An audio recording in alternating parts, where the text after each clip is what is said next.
Jésus, pour reprendre place dans la prière en prière. Amen. Amen. Alléluia.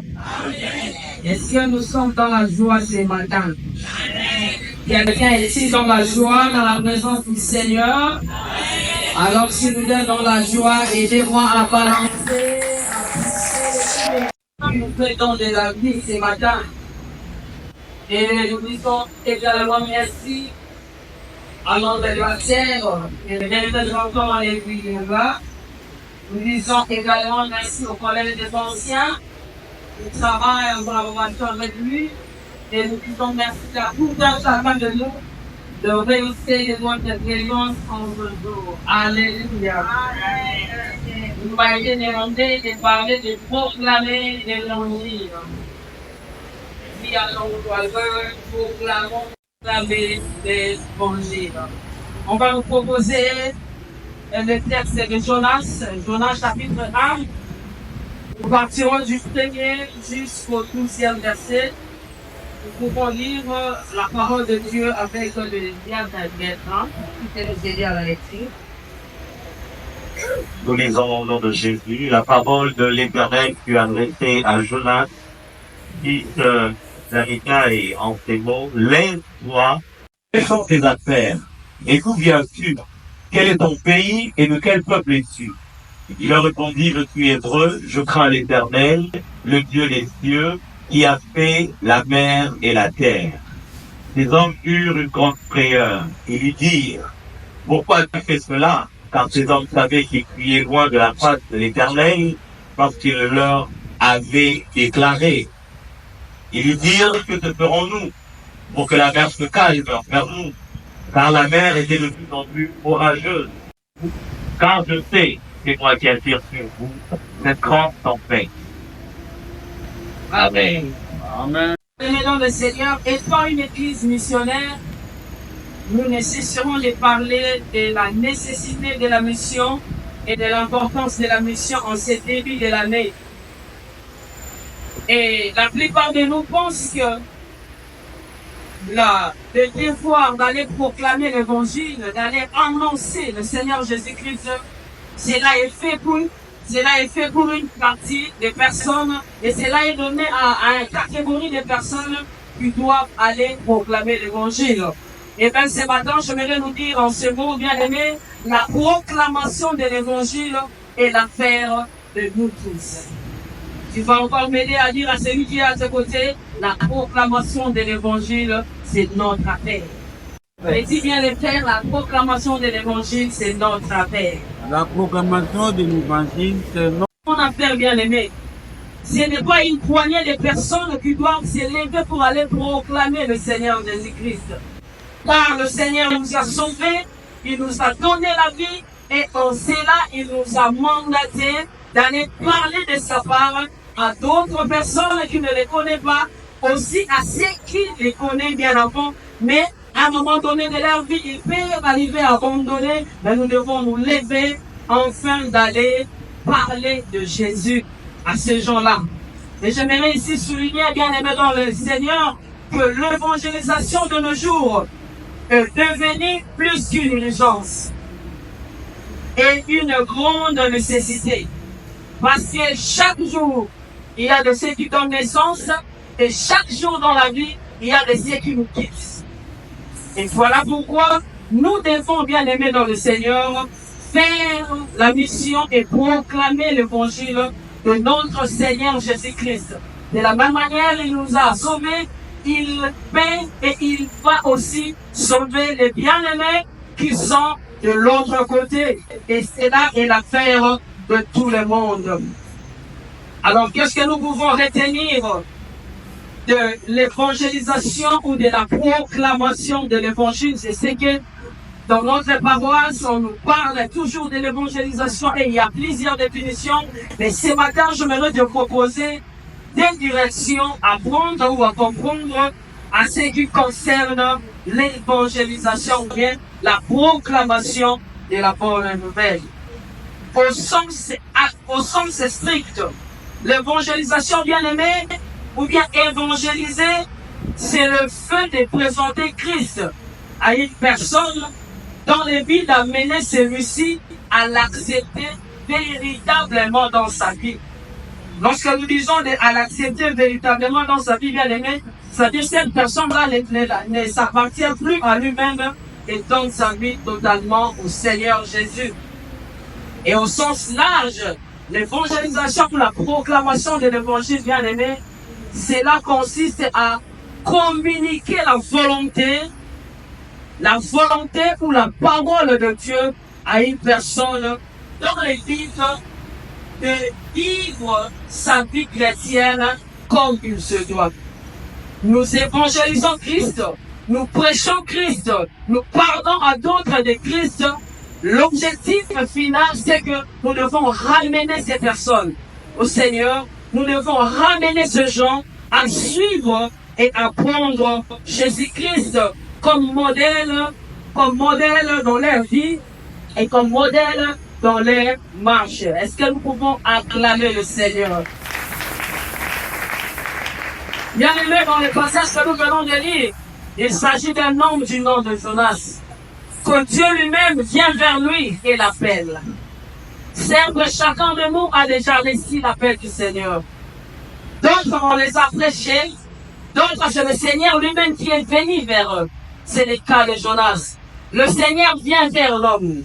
Souvenons-nous qu'au commencement, la Bible dit, Dieu dit, créons l'homme à notre image et selon notre ressemblance.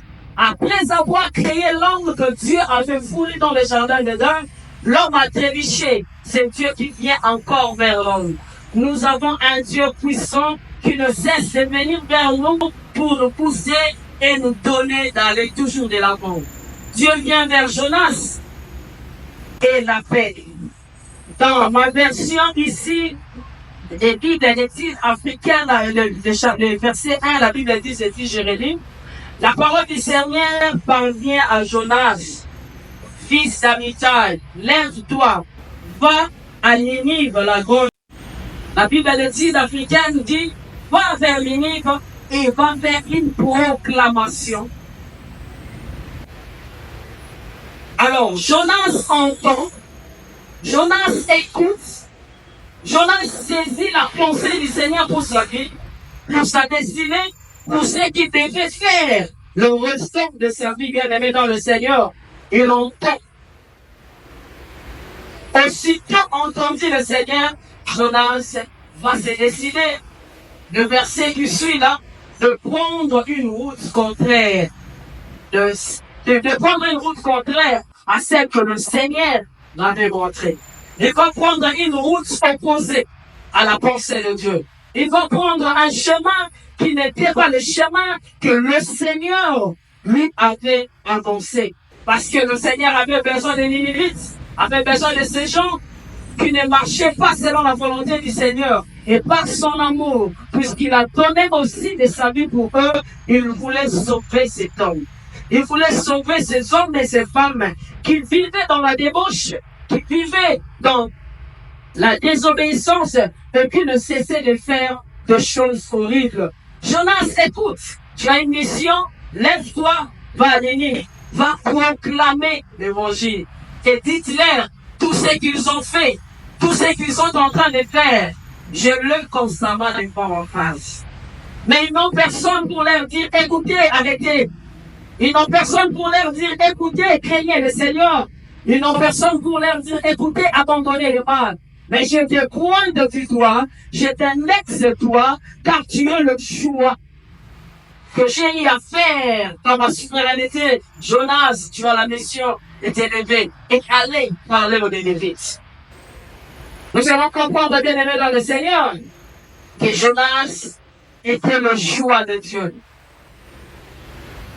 Le choix réfléchi de Dieu pour que le Nénévite puisse changer de direction. Mais c'est temps que Dieu prend comme son choix réfléchi. C'est temps qu'on rentre en lui-même et il s'est dit, mais comment moi, Jonas, je peux faire ça? Ça ne peut pas arriver. Ça sera compliqué.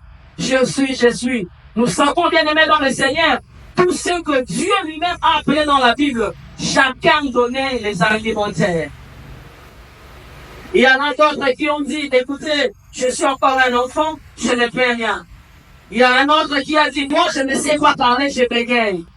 Et pour Jonas, il n'a pas voulu dresser encore la parole à ce Seigneur qu'il avait indexé pour dire, mais tu es mon choix, tu vas aller parler à Ninive. Jonas a préféré prendre la route opposée de la pensée de Dieu.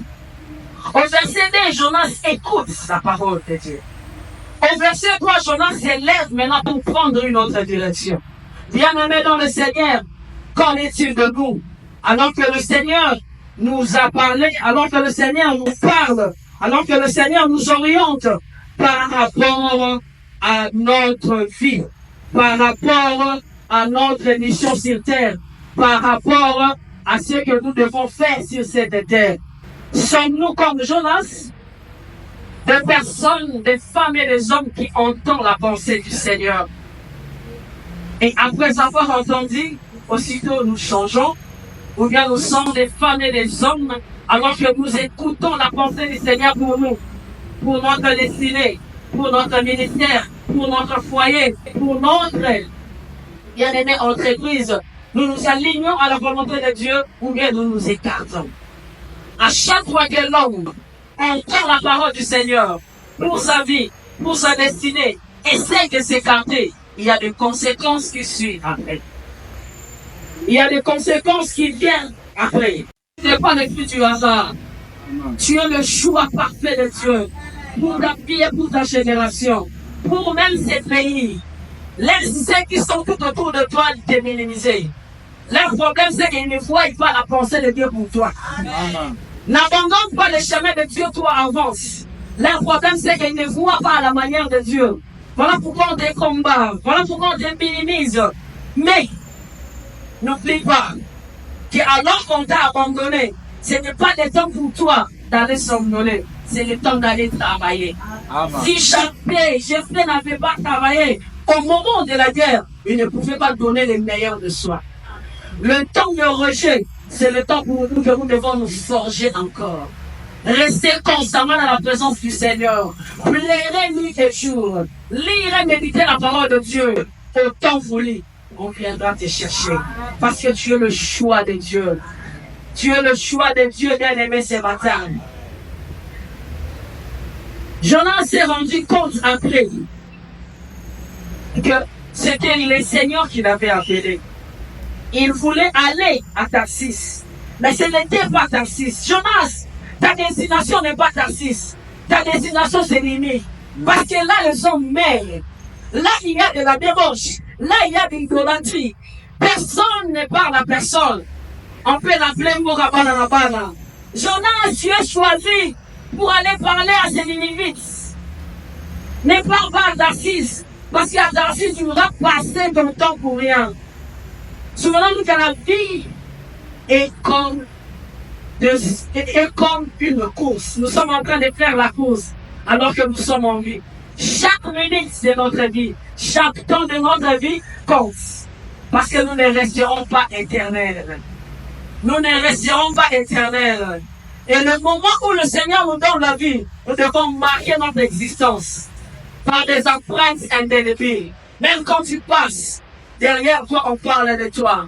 Ce qui a fait la force des apôtres, c'est la connaissance parfaite qu'ils avaient de Jésus. À tel enseigne qu'après les pierres, après les Paul, aujourd'hui nous les prenons comme des hommes extraordinaires. Parce que leur ombre pouvait guérir et donner la vie. Accepterais-tu de passer sur cette terre sans laisser des traces indélébiles et pourtant tu as Jésus en toi? La Bible déclare que celui qui est en nous est plus fort que celui qui est dans le monde. Et nous sommes dans le monde. Qui t'empêche de démontrer les œuvres de celui qui est en nous dans le monde, afin que le monde croie en lui? Pouvons-nous acclamer le Seigneur? On avait oublié ça.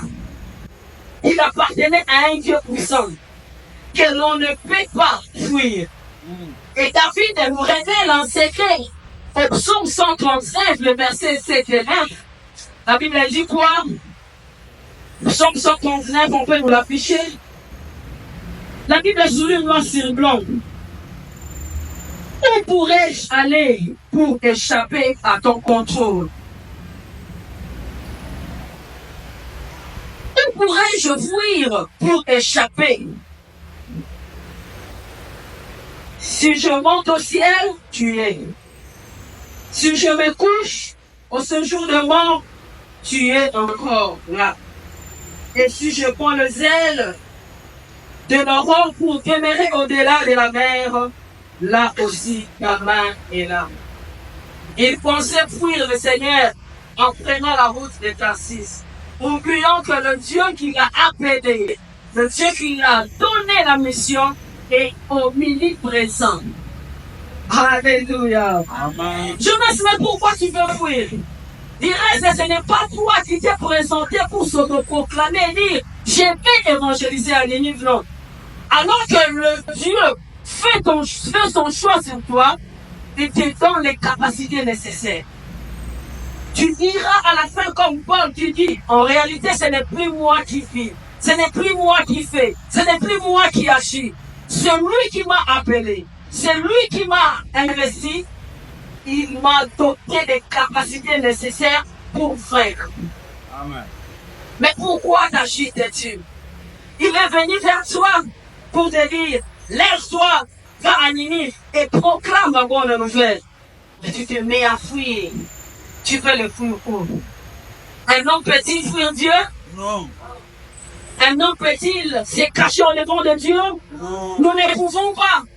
Parce que tout ce qui est en nous, il le connaît, il maîtrise bien. Amen. Avant que nous connaissions telle part, telle place, il avait déjà connu cela. Amen. Et nous ne pouvons pas le fuir. Devant la volonté parfaite d'un Dieu bien-aimé dans le Seigneur, nous ne devons pas fuir. Le Seigneur nous appelle une église missionnaire. Nous devons nous lever et proclamer l'évangile. Nous devons proclamer l'évangile à tous ceux qui nous entourent. Nous n'avons pas besoin d'attendre les occasions pour proclamer l'évangile. Je peux proclamer l'évangile à une fête d'anniversaire alors que je suis invité. Celui qui est à mes côtés, je peux lui poser la question. Es-tu chrétien? Alléluia. De l'autre côté, nous sommes en train de festoyer. Je peux proclamer l'évangile même au cimetière. Amen. Alors qu'on vient en gérer. Souvent, beaucoup de gens, alors que nous sommes dans le cimetière, et se donnent à fond à pleurer. On est des regards, et celui qui est à nos côtés, peut-être qu'il n'a pas encore connu le Seigneur. Je peux proclamer l'évangile tout en étant dans l'église. Comme il y en a dans la philosophie de toute part, prêcher dans les églises, ça veut dire vous attendez le foie, peu importe. Amen. Je peux proclamer l'évangile. Alors qu'il n'y a personne devant moi, je me mets dans un coin ou un rond-point, je commence à parler de Jésus. Je n'ai pas besoin d'attendre un programme pour proclamer l'évangile. Qu'est-ce que nous attendons? Que le programme soit donné, alors que le Seigneur est venu vers nous comme il a fait avec Jonas. Jonas, lève-toi et va proclamer l'évangile. Bien-aimés dans le Seigneur, sommes-nous des Jonas? Qui sont les Jonas? Les Jonas sont les catégories des hommes et des femmes qui savent la volonté du Seigneur pour leur vie, pour leur église, pour leur foyer. Mais ils ne font rien. Il attend que les anges viennent faire. Vous êtes où nous sommes réellement des Congolais. Nous qui venons avec des saletés devant nos parcelles et nous jetons, nous disons, alors qu'on vient nous filmer, Papa, président, c'est la mission Boka, oh, nous t'attendons. C'est le président qui a jeté les saletés devant ta porte. Non. Nous ne devons pas croiser les bras. Aussitôt, nous avons connu la pensée de Dieu pour nous bien-aimer. Lèvons-nous agir. Lèvons-nous pour agir. Et ne dites pas que non, avec mon âge, je ne saurais pas. Avec tout ce que j'ai comme responsabilité dans mon travail, non, ça ne marchera pas. Oh, écoutez-moi bien, aimé. Personne ne peut se cacher devant la volonté du Seigneur. Personne ne pourra échapper quand le Seigneur parle. Seigneur, je te fais une église missionnaire. D'où nous viendra les missionnaires, les propagateurs de l'évangile? Nous sommes là en train de croiser les bras, en train d'attendre que les enfants de l'école puissent prendre de l'âge afin de faire d'eux les évangélistes. Ou bien cette affaire nous concerne nous qui sommes là ici présents. Bien-aimés dans le Seigneur, 2023 est passé. Je crois que chacun de nous est arrivé à faire les bilans. Et s'il faut faire les bilans de ce que tu as donné au Seigneur comme arme, l'année passée, c'était combien?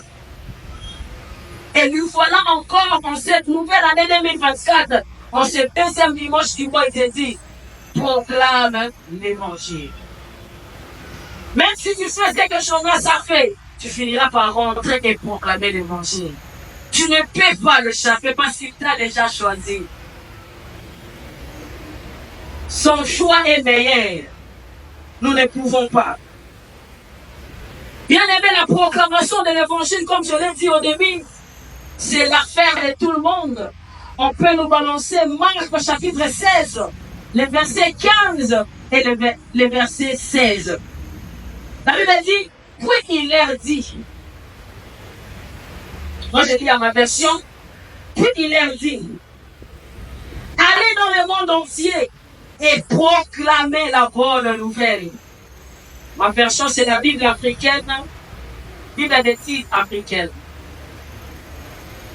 Allez dans le monde entier et proclamez la bonne nouvelle à toute la création. 16 ont dit, celui qui croira et qui sera baptisé, celui-là sera sauvé. Pour Jonas, le cadre était bien structuré et ciblé, pas animé. Pour nous, on dit, allez dans le monde entier. Nous avons la liberté d'aller dans n'importe quel coin, proclamer l'évangile de Jésus-Christ. Bien aimé, la proclamation de l'évangile de Jésus-Christ consiste à ce que le Seigneur a fait dans ta vie. Consiste à partager l'amour que tu as, que tu ressens de Jésus en toi. Consiste à dire à haute voix le haut fait de Dieu dans ta vie. Et consiste à dire à tous ces hommes et ces femmes qu'un jour Jésus reviendra. Vous pouvez leur donner votre vie, afin d'être appelés de bons serviteurs et de jouir quand il viendra. Parce qu'après cette vie bien aimée dans le Seigneur, il y a une vie céleste qui nous attend. Et pour entrer dans la vie là, nous devons l'accepter véritablement comme notre Seigneur, comme notre Seigneur et Sauveur. Bien aimé dans le Seigneur, appartenir à Jésus, cela ne nous coûte pas parce que Dieu a décidé d'envoyer son Fils unique afin de venir mourir pour nous. Ton Fils, nous l'appartenons. Croire en lui et l'accepter véritablement, c'est ce qui nous coûte. Parce que nous devons accepter d'abandonner tout sous sa direction. Et qui est cet homme qui acceptera d'abandonner tout entre les mains du Seigneur? Car au moment le moi se lève pour faire, oublions qu'il y a un Dieu que je peux consulter avant toute chose. Alléluia. Il dit, allez. Les allées là, n'est pas uniquement pour les femmes ni pour les hommes. Ah non. Ah, j'aimerais que tu puisses dire encore à celui qui est à tes côtés. Et moi-même. Il m'a mandaté. La personne qui est mandatée a les pleins droits de parler. Et il représente valablement celui à qui il parle son nom. Et à cause de celui qui le représente, c'est possible, maintenant vous descendez ici, vous allez me dire, voici les miracles qui accompagneront ceux qui auront cru en mon nom. Alléluia. Oui, bien aimé dans le Seigneur, lèvons-nous comme un seul homme. Proclamons la bonne nouvelle. Car l'ennemi que tu négliges, le Seigneur a besoin d'eux. Nous jugeons par moment, par défaut, mais en ce jour, les Nénévites, le Seigneur a un plan aussi pour eux. Quelqu'un n'a pas saisi, je répète, que le Nénévite que tu négliges, que tu traites de tout le monde, le Seigneur a aussi un plan pour eux.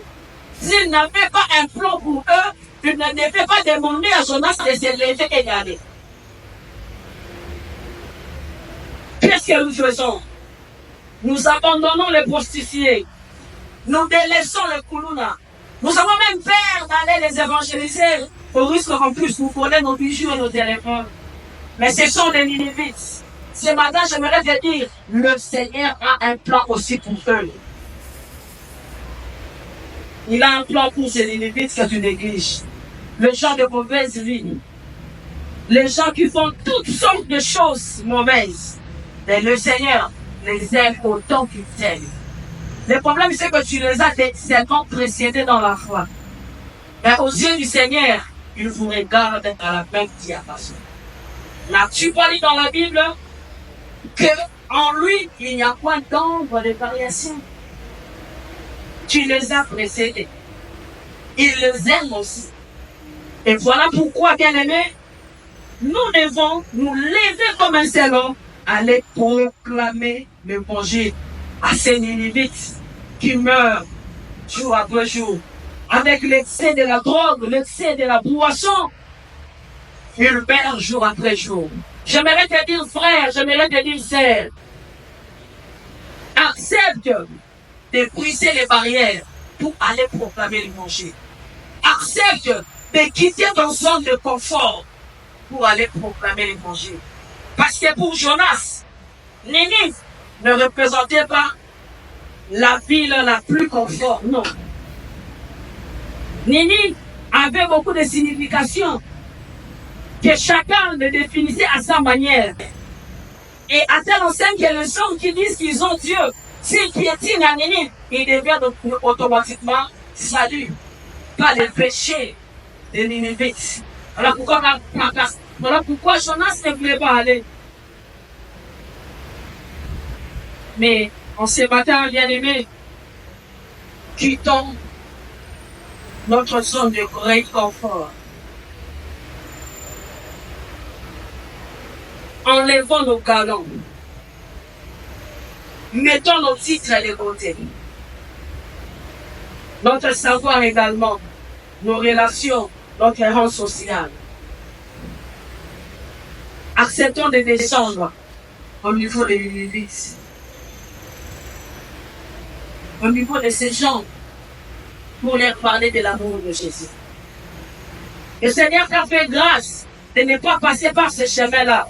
Mais ils passent par là. Mais accepte de descendre à leur niveau et de les parler. Parce qu'avant que nous allons rentrer dans notre maison, auprès du Père, il nous demandera les comptes de tout ce que nous avons fait. Et de comment nous avons regardé les autres. Bien-aimés dans le Seigneur, proclamons la bonne nouvelle du Seigneur Jésus-Christ, car c'est à cela que nous serons couronnés comme de meilleurs serviteurs. Tu ne seras pas couronné meilleur serviteur si tu donnes à la dîme de $100 000 chaque fin du mois. Non. Tu ne seras jamais un meilleur servant ou serviteur alors que tu as l'amabilité de nous acheter autant de parcelles sur l'église. Tu n'es pas dans les dents. Alléluia. Amen. S'il était dans ça, quel serait le sort de cette femme qui n'a donné que 2 pièces d'argent qu'elle avait? Au moment où les patrons ont passé devant elle, ils ont donné beaucoup plus qu'elle. La Bible dit, tous ceux qui sont passés devant cette femme ont donné de leur superflu. Mais cette femme a donné avec son cœur. L'évangélisation doit être aussi faite à la manière et à l'image de cette femme qui a donné tout ce qu'elle avait et avec son cœur. Bien-aimés dans le Seigneur, Jonas connaissait qui était le Seigneur, qu'il avait envoyé en mission. Mais il se décide de se détourner. Alors j'aimerais vous donner quelques pistes de solutions pour la proclamation de l'évangile efficace de nos jours. La première des choses que nous devons savoir pour que notre proclamation de l'évangile soit efficace et porte le fruit bien-aimé, nous devons être en mesure de connaître qui est réellement Dieu. Tout commence avec Dieu. Amen. Je crois que nous avons fait les titres ici. Tout commence avec Dieu. Lorsque vous connaissez, lorsque vous savez qui est réellement Dieu, alors qu'une fois vous parlez bien aimé, vous allez bien vous aligner. Parce que la connaissance de Dieu en vous vous donnera à lui faire confiance et à l'écouter encore davantage et à vous aligner sous la direction de Dieu. Lorsque vous ne le connaissez pas, c'est fort possible alors qu'il vous parle, vous ne faites pas attention. Nous le savons tous. Dans le milieu professionnel, ou soit dans nos maisons, si nous avons quelqu'un de caractère très difficile, vous allez voir, quand quelqu'un veut parler de lui, ah lui, je le connais déjà. Donc, puisqu'il le connaît, il ne peut pas faire de choses contraires à ce que lui fait. S'il est un enfant, il va craindre qu'on le tape. Alléluia. Amen. S'il est un employé, il aura peur d'être viré de son travail. Mais si nous connaissons Dieu, nous allons nous remettre sur les rails du travail. La première des choses, c'est la connaissance de Dieu. Et lui-même, Jonas, là au verset 9 de Jonas 1, il dit, je suis ivre et je suis en train de fuir le Dieu. Il ne s'arrête pas là, il dit, celui qui a créé la terre et la mer. Oh, mais Jonas, tu le connaissais, mais pourquoi tu veux fuir? Alléluia. Mais Jonas, tu as la connaissance de Dieu, tu veux fuir pourquoi? Et nous avons tant de Jonas aussi parmi nous. Ils connaissent le Seigneur. Ils savent ce qu'il est capable de faire. Mais quand il s'agit de la proclamation de l'évangile, on s'éplie. Alléluia. Mais Jonas, tu le connais déjà. Mais pourquoi tu veux encore fuir? Parce que tu me l'as au verset 9 toi-même. Si seulement si nous reconnaissons la grandeur de Dieu, bien aimé dans le Seigneur, nous allons conquérir le monde. Car l'impossible ne fait pas partie du vocabulaire de Dieu. Jésus-Christ l'a déclaré à la croix en disant, tout est accompli. Amen. Il a tout accompli pour la proclamation de l'évangile. Toi, alors que tu proclames l'évangile, il ne faut pas exiger à ce que la personne-là se convertisse au même instant. Non. C'est l'œuvre du Seigneur, c'est l'œuvre du Saint-Esprit. Fais ta part, vas-y. Et le reste, le Saint-Esprit le fera. La première des choses, nous avons dit connaître le Dieu qui vous appelle de travailler pour lui. Je crois que chaque employé connaît le comportement et le valeur de son chef. Ces derniers temps, la Ligue, nous sommes en train de dire, on était habitués à une façon de faire les choses que bientôt là, nous serons un très grand vide. Et nous pouvons passer 30 à 40 minutes en train de ne rien faire, même sommes au bureau. Mais quand les pasteurs étaient là, vous ne pouvez pas vous reposer 30 minutes en faire comme ça, ce n'est pas la pause. Alléluia. Alors on se souvent dit, ah, s'il était là. Ces temps de pause, on n'arrive pas à voir. Et encore vraiment, de faire celui-ci, ça sera comme ça. Et les fainéants aussi vont profiter. Est-ce que nous pouvons acclamer le Seigneur? La deuxième chose, alors de vous avez là. C'est lui qui a de côté l'écoute. L'écoute. Et l'écoute va vous donner d'être sensible quand le Seigneur vous parle. Amen. L'écoute vous amène à être sensible, flexible, disposé. Et cela vous permettra de bien proclamer l'évangile. Après la sensibilité et l'écoute qui vient de la connaissance de Dieu bien-aimé dans le Seigneur, cela vous amènera aussi à résister des hommes et des femmes qui vont désirer vivement être devant le Seigneur par des prières. Et la prière va engendrer en vous la compassion des âmes. Parce que quand il n'y a pas la compassion, vous n'aurez pas l'intérêt d'aller proclamer l'évangile. C'est la compassion qui vous anime d'aller faire la mission. Alléluia. C'est la compassion qui vous anime d'aller faire la mission. Et alors que vous avez la compassion, plus, j'aimerais dire ceci, plus vous passez de temps dans la présence du Seigneur, plus la compassion habite en vous et vous avez la passion pour les âmes.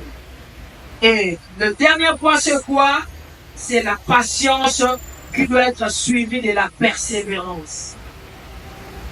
Connaître Dieu, écouter et être sensible, rester constamment dans la présence du Seigneur, la patience et la persévérance qui doivent nous accompagner pendant la proclamation de la bonne nouvelle. Les choses qui prennent beaucoup de temps, ce sont des choses qui sont très bien faites. Amen, amen. Amen. Écoutons tous ensemble ce que la Bible dit dans Marc 8, 35.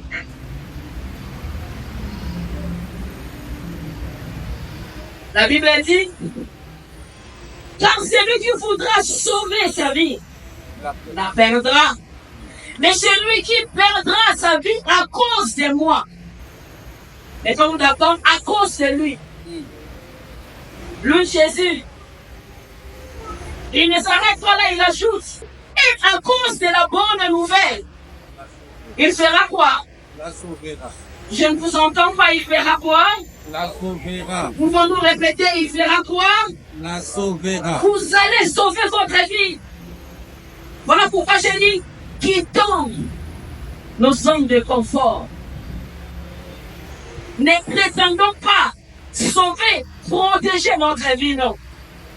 Parce que celui qui nous donne la mission d'aller à Ninive, il connaît de quoi Ninive est fait. Il connaît qui est à Ninive. Il connaît les capacités de tout ce qui se retrouve à Ninive. Et il nous dit, allez-y. Mais moi, on va dire d'aller. Pourquoi j'ai fait encore traîner les balles? Tu gardes ta vie pour toi, pour tes enfants, parce que tu estimes que tu es précieux à leurs yeux. Ben, écoutez, tu vas la perdre. Mais quand tu t'exposes pour son cause et celui de la bonne nouvelle, bien aimé dans le Seigneur, non seulement tu vas sauver ta vie, mais tu seras couronné aussi parmi les héros et les héroïnes. Que Dieu nous fasse du bien en ce matin. Amen. Amen.